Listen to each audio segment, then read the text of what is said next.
Welcome to We Know. It's a Vice show. That means it's written by us. The hashtag FYC is just for you. My name is Naya. Shayla. Carly. My name's Rayleigh. And my name's Caroline. And we are presenting this show today with help from a grant through the Heritage Fund and ASAP Bartholomew County. We wrote this grant to address the growing crisis in Columbus of opioids. Guys, we've been working hard for the past few weeks researching the many sides of opioids. Guys, quit it. Sorry, Naya. We've been collecting stories, interviews, and even reached out to local organizations to best understand the ways that opioids... Guys, what are you doing? We're hiding? From what? Opioids are kind of scary. And I think I'm scared to do the show. Ray, you're supposed to be the fearless one. Oh, okay. Come on, seriously. You keep hiding and pretending that opioid's a scary word. Or this isn't happening. We have to talk about this thing. She's right. I mean, we did all that research. Yeah, I guess. I mean, who are we kidding? We know opioids exist. We know the issue exists. We hear about it all the time. We see it in Columbus. We see it in our homes. We know. Okay then, team. Are you ready then? So there's going to be a lot of information, and we're going to go through this really fast. I just want to make sure if you guys are ready. Are you guys ready? Yes. Are you sure? Yes. Scene 1, go.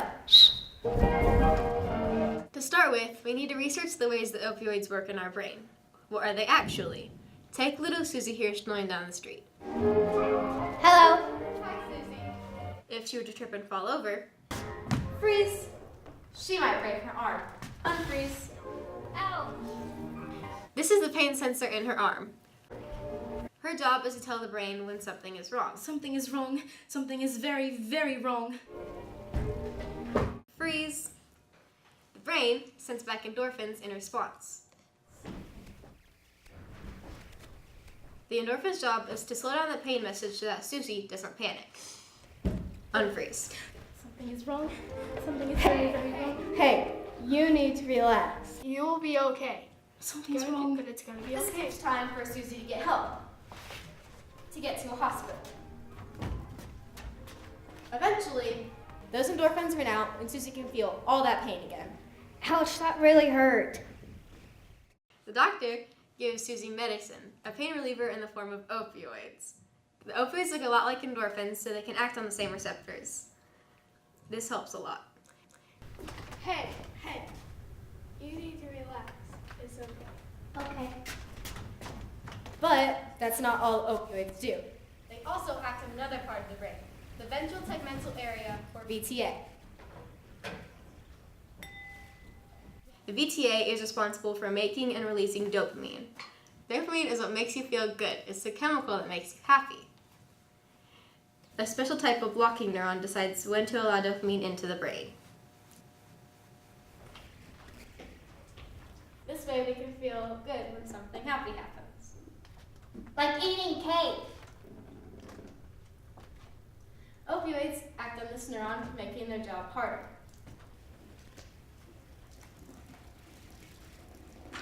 Eventually, Susie's blocking neuron gets stronger. This is called tolerance. Susie has to take more and more opioids to keep feeling good. Susie's blocking neuron gets stronger as the battle continues.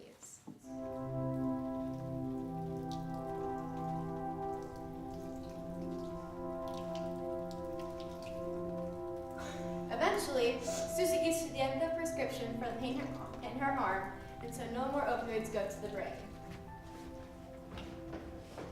This leaves a really strong blocking neuron, making sure no new dopamine goes into the brain.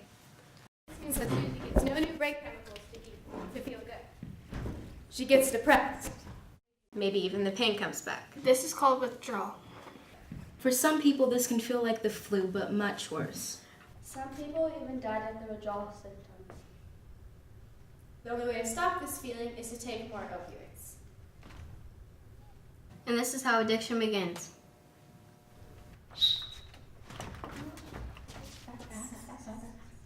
Scene 2, go. But we need to zoom out from the individual to see how these drugs work in our community. The opioid crisis is different from any other drug problem because the path to addiction is different. Here are the facts. Did you know that for every 100 residents in Bartholomew County, there are 94 opioid prescriptions? Those opioids restructure the way our brains are able and unable to make choices. 1 out of 4 people who take opioids for long-term pain struggle with addiction. If you look to buy those pills after your prescription runs out, the street value is between $25 and $50 per pill. Many users for chronic pain take up to 6 pills a day. That's $150 to $300 a day. $300 a day? $300 a day. But on the street, you can buy heroin for only $8. That's less than a 6-pack of beer. Again, For every 100 residents in Bartholomew County, there are 94 opioid prescriptions. Opioids restructure the way our brains are able and unable to make choices. 1 out of 4 people who take opioids for long-term pain struggle with addiction. if you look to buy those pills after your prescription runs out, the street value is between $25 and $50 per pill. Many users for chronic pain take up to 6 pills a day. That's $150 to $300 a day. But on the street, you can buy heroin for only $8. That's less than a 6-pack of beer. For every 100 residents in Bartholomew County, there are 94 opioid prescriptions. Opioids restructure the way our brains are able and unable to make choices. 1 out of 4 people who take opioids for long-term pain struggle with addiction. If you look to buy those pills after your prescription runs out, the street value is between $25 and $50 per pill. Many users for chronic pain take up to 6 pills a day. That's $150 to $300 a day. But on the street, you can buy heroin for only $8. The opioid crisis is different from any other type of drug problem. Fentanyl is a synthetic painkiller 50 times stronger than heroin. Carfentanil, an elephant tranquilizer, appearing more and more, is 100 times stronger than fentanyl. That means it's 5,000 times stronger than heroin. This has an effect, a real effect on our community. Stories? Scene 3, go. Rayleigh, That way. This crisis has made it here to our city, to our homes. All the following stories are true, but no one is telling them. In Columbus, there are neighborhoods that we feel safe in, and neighborhoods that we don't feel safe in. What do we do if we live in an unsafe neighborhood? I don't get to see my little brother much because of opioids. He's about to be 11, December 22nd. I only see him once a year at the state fair. I went this year, but he wasn't there. My mom's friend takes his medication and we were talking about it. I asked her if they gave Too much medication, and she straight up said yes. There are often syringes found on the ground outside our house. My dad has to go out and pick them up. That shouldn't be his job. I once went to the gas station around the corner to get some candy. It was late. When I went inside, I saw people doing drugs. They were smoking something. When they saw me, they yelled at me to get out. I grabbed a ton of Hershey cookies, cream bars, and left.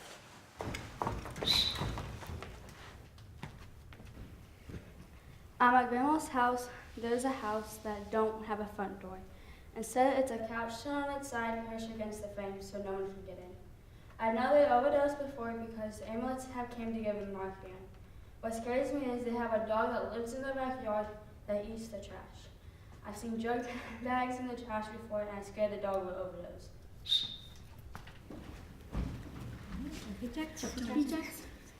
Scene 4, go. 1, 2, 3, 4, 5, In 2017, 6, In Bartholomew County alone, 7, 30 people died from an opioid overdose. 8, 13 of which were women. 9, 17 of which were men. 10, Wait, where were these people today? 11, 12, 13, 14,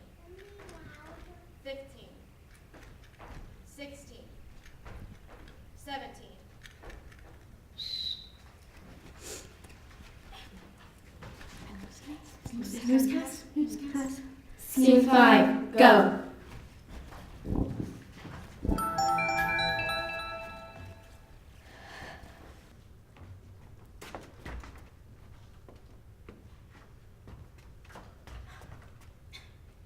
Are we live?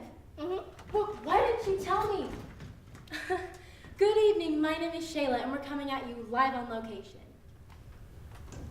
Tonight we examined opioids on our streets. What to look for. Now when a person is high on opioids, there are some specific changes that you can see.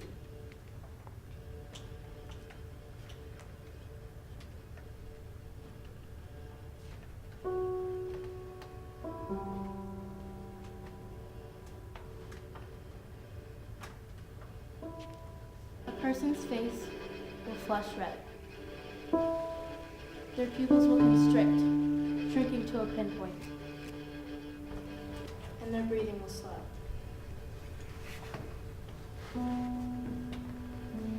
The high only lasts a few minutes. In this county, the number of overdoses have been on the rise. You can check to see if someone is overdosing by looking for these signs.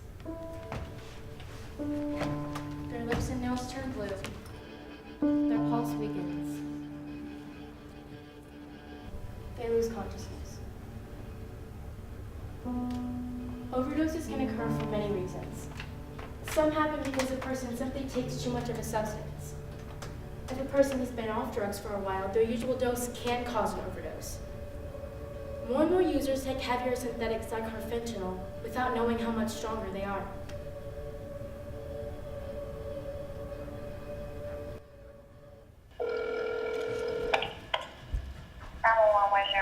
There's an overdose right here by the church. Do you see a needle, ma'am? Yeah, Why do you think it's Dean? That's usually what it is nowadays when you see somebody laying in the alley. This is what it is now.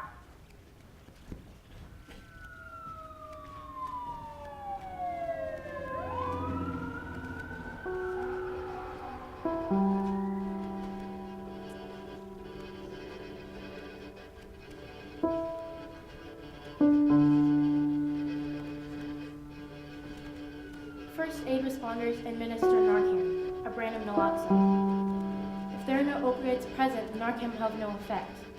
If there are, the chemicals will knock the heroin out of the opiate receptors. It's like anti-heroin. Most survive. Many don't. This is a national problem. This is an Indiana problem. This is a Bartholomew County problem. This is our problem. We know. And we can do something about it. We can. There are solutions. So, what do we do about it? No, really. What do we do about it? Bring the house lights up. Guys, can we sit down? What? Can we please sit down? I'm tired. Sure.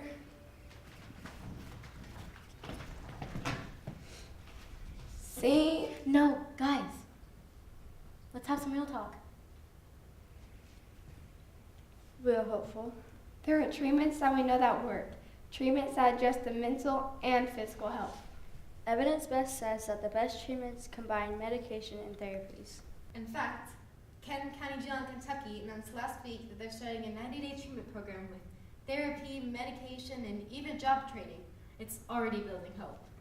Also, while there are no opioid-specific treatments at Columbus Regional Hospital right now, they're working towards to open a medication assistant treatment clinic. They take time. They're difficult. And these programs are hard to come by.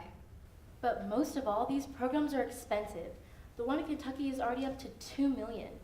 $2 million? Yeah, $2 million. And while these programs help, they don't get to the root of the problem.